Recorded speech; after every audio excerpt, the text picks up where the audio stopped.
My name is Tracie Simental. I'm with Huntsville ISD. Nadine Ferris is with me. She's our coordinator of technology. We wanted to talk today about Huntsville ISD's pilot of Chromium. Now, how many of you have heard about Chromium or Neverwhere and Chromium? They kind of made their debut at TCEA, and it really kind of got a buzz out there. But last fall, Huntsville ISD got involved with them in their pilot of the product to try to get a little more input from education, and we were fortunate enough to be that, and here's what we did. So our current environment, just like everyone else, it's becoming very blended. We were a PC environment, then we started deploying netbooks, and then we started with the Chromebooks about 3 years ago, and Chromebooks really took off. We've got some iDevices at that initial development, and so that whole notion of one standard thing and one standard platform, and sticking with that's kind of left us now, and we've found that was true for a lot of other districts also. The thing that we did struggle with was our replacement, and when IMA and technology allotment came about and we lost funding, and it became even more of a struggle for us to keep up with the environment we had and do a proactive replacement plan. So our challenges were that we had about 700 computers that were 5 years or older, and that we really needed to extend the life of a Windows-based platform and the desktop and the devices that we had purchased past 5 years. 5-year replacement plan would be great, but we found that we just were not able to do that. And some of our PCs were staying on the network 7 and 8 years. With XP coming to an end and having to deploy Windows 7, that became an even greater challenge for us, as a lot of those devices weren't going to make that transition. So like a lot of other districts, we looked at VDI. And on a cost comparison basis for replacing 700 machines, VDI was really competitive in pricing with what we could do with an investment on the core and repurpose old machines that could then run Windows 7. So I had 8-year-old machines that were able to run Windows 7, and we put them in labs and libraries and student stations. We left alone teacher stations. We left things like engineering and AutoCAD. We left those things alone, and we really utilized these in areas that were for research and the basic access to the internet and Windows-based applications, so client installs, things like that. This environment, if you're using this right now, you know that this is pretty intense on the back end. There's a lot of training required for your staff, somebody to support it. This is not just something that you throw in and then have somebody help you support it. It really requires a lot of work on our part. What seemed like an easy implementation actually turns into a very in-depth imaging management process of desktops and things like that. So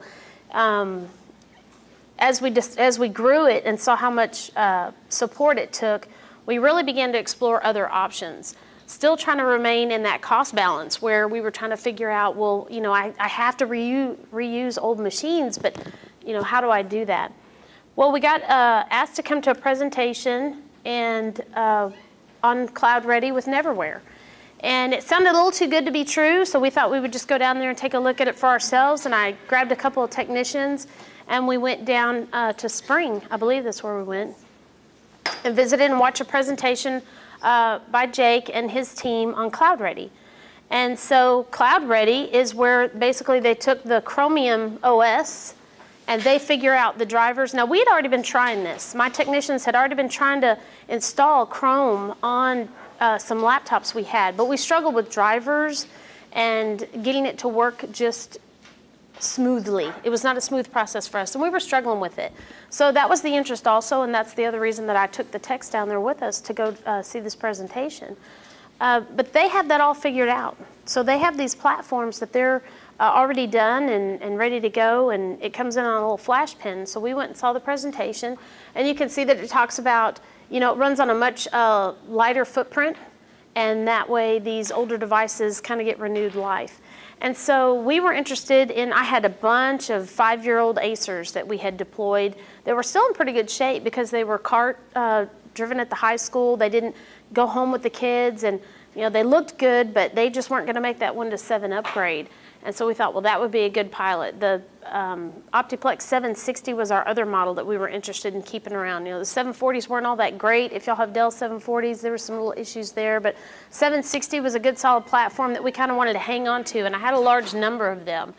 And so we gave those models to the Neverware team, and they worked on the drivers for us, and lo and behold, a little flash pen came up soon. So the other thing that was attractive was the licensing and the cost. So we already have our devices, and the cost of the device, I mean, the cost of the Neverware license is $25 per machine. That's a one-time, no, that's an annual cost. But you'll buy a Chrome management license that'll last for the life of the device also, because you'll manage these in your admin console. So we were a Google Apps for Education district already, so this was kind of seamless for us, and we wanted to see what it looked like sitting side by side to the other 3,000 Chromebooks we already had in the district. And so we ran a pilot where we took them and put them side by side in the classroom, and the teachers were very happy with them.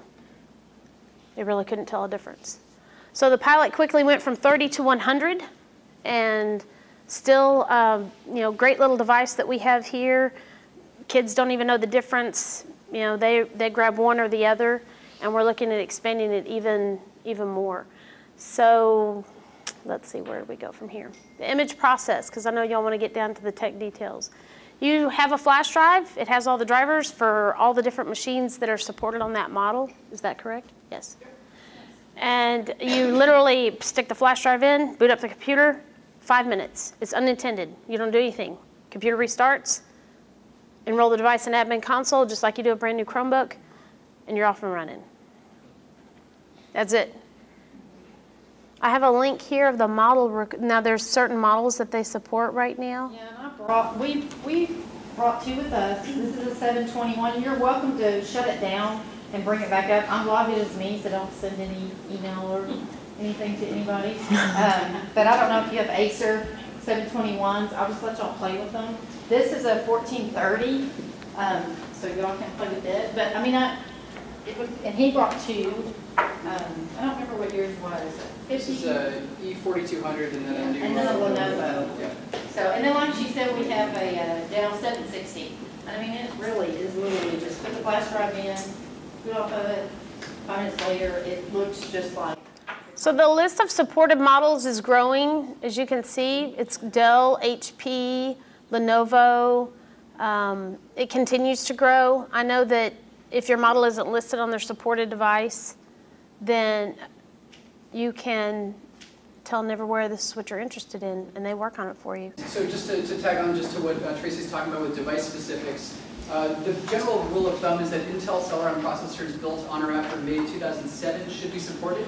We do take it upon ourselves to make sure that every single device goes through a strict QA process where we test things like graphics performance, that your function keys work, all that kind of stuff. We run through before we actually certify a device, and that's when it gets added to that list. So with that said, if you do get this link and you go through and you don't see one of your devices, let us know what it is, and we'll go ahead and take the responsibility to make sure that you have a great experience when you actually get it delivered. I'm going to have Amy put a link to this presentation in the agenda. So if you want to come back to this, and then the link to the model and system requirements is here. And then back a couple of pages, I had Neverware's link website in here also. It's just neverware.com. And I know Jake has some goodies back there for you that'll also have it on there. So, of course, you know, this started my wheels turning on our VDI investment versus our Neverware investment, and how does this all play out, and what is my next, you know, repurpose going to look like? And these are just our numbers. This is, you know, based on 700 machines. My initial investment in the environment was, you know, $100,000. I paid $34,000 in annual costs. That does include my Microsoft MLA. It does not include the Office license. We decided that we couldn't afford that on our VDI environment, and so we went with OpenOffice, which had some teachers pretty anxious at first, but they did get used to it. But we did ditch Microsoft Office on the VDI environment. It was just going to be too cost prohibitive. Every 5 years, apparently I go to the coast, but my 5-year cost is $50,000, and that starts on that server SAN refreshment there, and so about every 5 years I have to invest another $50,000. The Neverware, for the same amount of machines, now this is me, working this out. My initial investment is $35,000. My annual cost for software licensing is $17,500. So of course I'm like, oh right, we're moving forward. We're doing Neverware, and that, forget the VDI. Well, then, reality sets in. I've got dual credit courses from the colleges that require that I have a Windows-based machine that'll take their client install. I've got dual credit recovery courses. I've got other Windows-based applications that are just not going away right now, and not everybody's HTML5. So it has its place. VDI definitely has its place in our environment right now while we're trying to make use of those machines, but Neverware has definitely gotten foothold in our environment, and it will now service the areas like the libraries and the kiosks and those places where I can put an older machine, run just, they need to get to the internet, and put that in there. We're going to expand it to the student-based machine in the classroom. As we're looking on a one-to-one with Chromebooks, that operating system will be synonymous to our students, so they won't see any difference. So that's kind of what we're thinking. Again, this is pilot phase and testing everything out. You guys know how that is. So see, I told you it was going to be fast and furious. We threw the devices around the room. Sure. Question. Does it totally erase the OS that's on the existing computer and just replace it with Chromium, or does it run dual, or how does it work? Great question. So, this is Jake with Neverware, Jake, by the way. I work with Neverware, obviously. This was State Farm. Wearing my khakis today.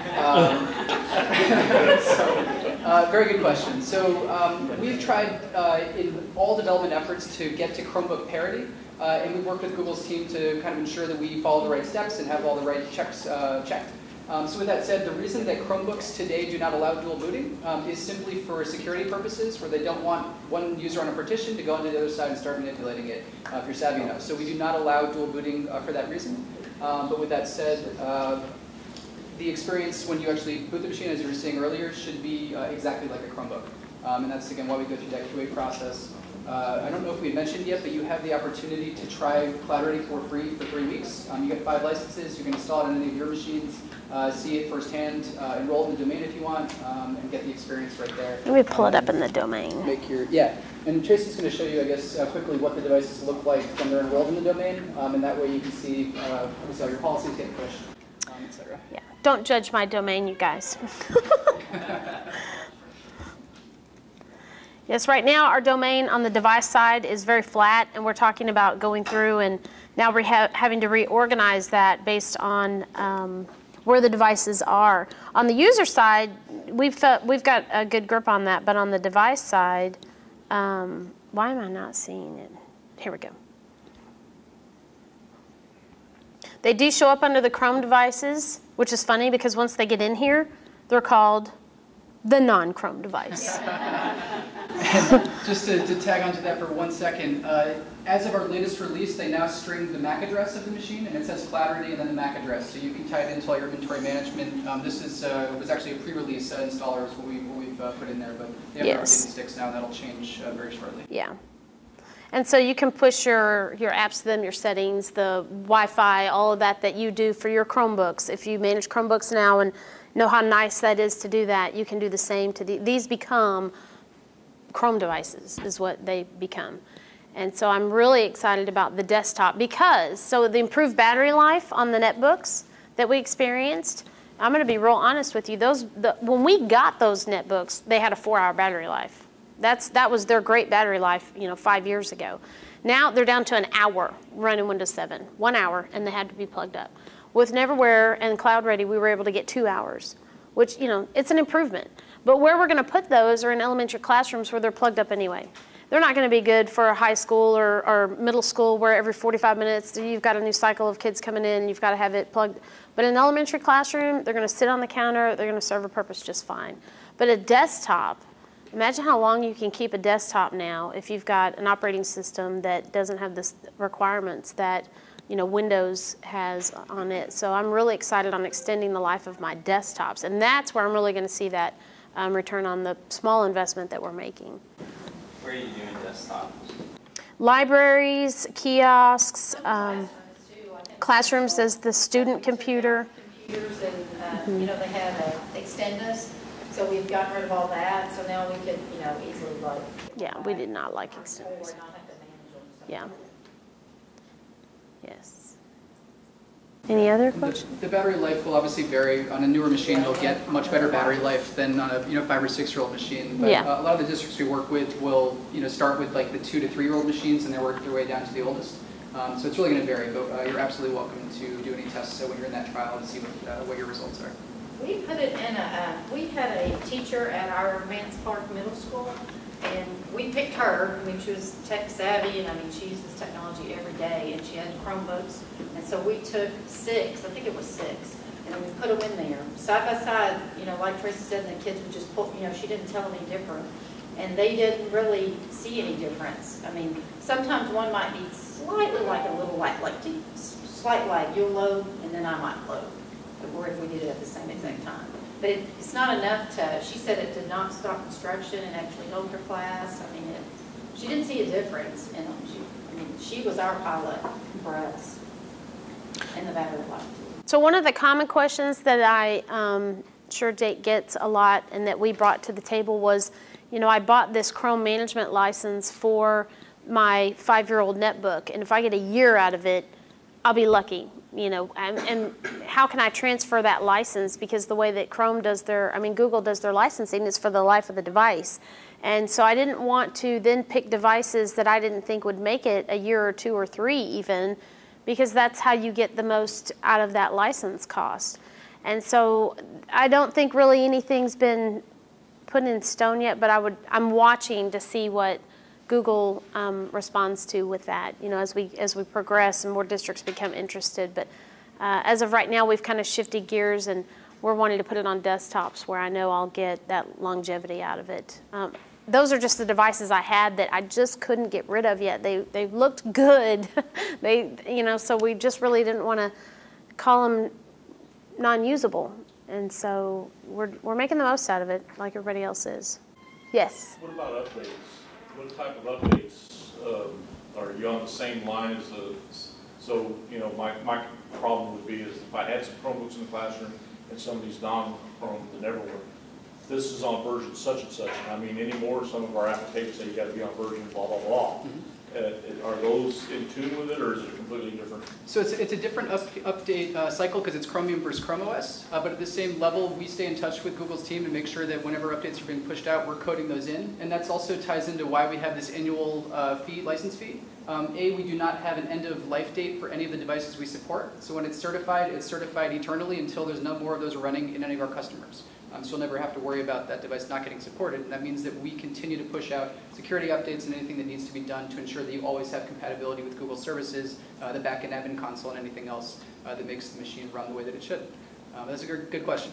If you're worried about things like version pinning or trying to make sure that you always have everything tested, you can set up a subgroup where those machines are the only ones that get the auto updates, and then you can test your apps before it rolls out to your district.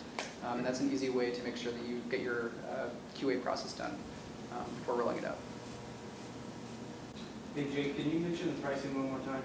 Yep, so it's $25 per device annually, and you need that one-time Google management license if you want to enroll it in the domain and obviously have it as a device managed. If you do not have that license, you still have all your user policies go over when they log in, but that's the pricing. Then there's volume pricing that's available when we reach certain volume thresholds. Origination fee? It's just $25 per device is all you pay to get it installed. And we need a minimum of 20 licenses is the starting point just to get going. I apologize. I missed the beginning, but y'all are using like the open source Chromium and modifying it? Exactly. So we're tailoring Chromium to each specific hardware set, and then we're continuing to support that ongoing for as long as you have it. And that, again, is what helps it. So if I have some hardware that doesn't work on, you probably will make that adjustment? Yep, exactly. So that's the goal of ours. And you mentioned in the beginning, I talked a little bit about our QA process, which essentially just puts them through the paces of making sure you get good performance and that all your functionality is there. Good question. Yes? And I apologize if you covered it. I missed the first couple of minutes of Tracie's spiel here. And is there some kind of management portal or online account system where we see how many licenses we have and some kind of reporting through Neverwhere, or is this? For the CloudReady licenses themselves, not your Google management Right. licenses?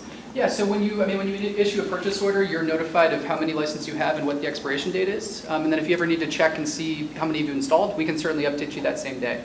But there's nowhere where you log in and you can actually see it. Yeah, but we can certainly get you as much update as you need. And you have a dedicated account manager, so you can always stay in tune with them. The open source Chromium will do boot to the boot from the USB stick to be arranged with your license. So the way that the install process works, which Tracie briefly overviewed, it's a scripted override of the hard drive. And again, that's done to ensure that you have the right security on the actual device. Yeah, so very quickly, I mean, you plug it in, you restart, boot off the USB one time, it overwrites the hard drive, pull out the stick, enroll it in your domain, and you're done.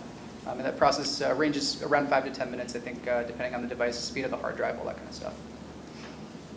Did y'all have a list of hardware that was working? Is that what Yes. you were- Yes. Yeah, so we'll make sure to, I think, to share that link out to the group. Everyone should have my card, and if you don't, there's some extras on the back table there, along with our lovely little hand sanitizers for staying germ-free.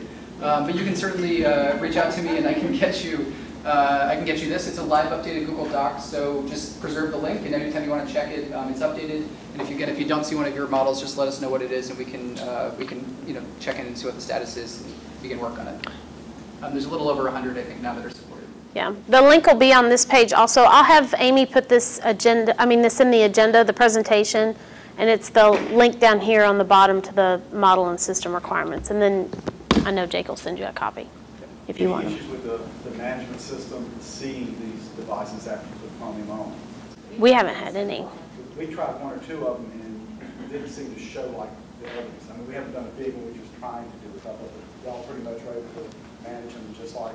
Immediately it showed up in there. I mean, it is literally that simple with the flash stick. I mean, you put it in there and, just like you would a Chromebook, as soon as it comes up, it says enroll this device. And you enroll it, and then it shows up. In the management console, you see it pop up? Yes, yes. It shows up. Yeah. Yeah. But again, that's changed now. It's going to say CloudReady and then the MAC address. And that's how you'll be able to identify the device, and that's tied to your any asset management and that kind of stuff. And like I said, we've only tried like 2 or 3, I think we got a trial one just to. Oh, you did, with CloudReady? Yeah, so we need to. Yeah, please connect with us, absolutely, because it should be showing up right away. And then, so just on the trial note, again, I would recommend anyone who's interested just to sign up. It's for free, obviously, 3 weeks. You go right to neverwhere.com. There's a link right there. You just tell us which device you want to run it on, and then you get the sticks. This is a question I'm sort of curious about. The company itself is designed to keep older stuff running. As the years go by, I think there'll be fewer and fewer Windows machine to y'all perform on. I mean, what do you see as the future of a company that keeps old stuff running? That's a great question. So it's something we pay attention to every day. What I'll say is we're a very agile, quickly growing company. Our first product was a VDI product, which is actually in Waller ISD and a number of other districts across the country, New York City being our biggest one. And at ISD last year, we were talking to schools, folks like yourself, and trying to find out what would be useful. And that's why we stay in touch with our customers very often and have great relationships with them, because we build new solutions very quickly to meet the needs. So this concept came out of a very quick discussion with a few districts who were interested in, hey, can you convert this machine into a Chromebook? We said, well, we don't know. Let's talk to Google. We did that, continued that, of course, and 6 months later, it's on the market. We have another product that we're toying to launch this coming school year that's going to help with online testing environments, building up, breaking down environments very quickly without having to do anything over your network. I'm not going to talk much about it right now, but we have a future pipeline of products that are based on the feedback that guys like you provide to us. So if you have needs or ideas or things like that, ideas, by all means, I mean, pass them through, because we take them very seriously. And I don't know if we've mentioned before, but we only work with schools. That's the only industry that we care about and actually work with. So it means a lot to us when we hear good feedback and good ideas. Well, I hope you'll take the opportunity to contact Neverwhere if you're interested. They're easy to work with. It's been a great relationship. I think that there's a place definitely in districts that are struggling like we are with replacement costs and things like that. One other question, we actually saw the demo. the speed that it comes up is just like a Chromebook. There's, Because that's what really is causing the problem with all Windows machines. yeah. Nobody's got time to let it sit there. It's a 30-second, it's a 30-second boot up. Yeah, so 30 seconds, so it's not quite as fast as a Chromebook. Well, it depends on the age of your device and what you're running it on. And more specifically, which hard drive. Yeah. If you have a machine with, you can put a 16 gig SSD in, it'll boot in about 10 seconds. So, Chromebooks boot fast because they have SSDs in them. So if you have hardware that can install that, you're welcome to pop an SSD in, and it'll be My hard drives for our old machines. This is if you want the 10-second as opposed to 30-second, or a minute, depending on what hardware. Yeah, I mean, look, some districts do that because we're not talking about their 7-year-old devices. We're saying their 2 or 3-year-old ones, and they just want to get off Windows and just move to Chrome. And they do that with your devices. But my 2-minute boot up turned into a 30-second because it took them 2 minutes to even get the Windows splash screen to come up to log on. And then we got down to, on that particular one, now that's on a 5-year-old netbook. The PC was super fast.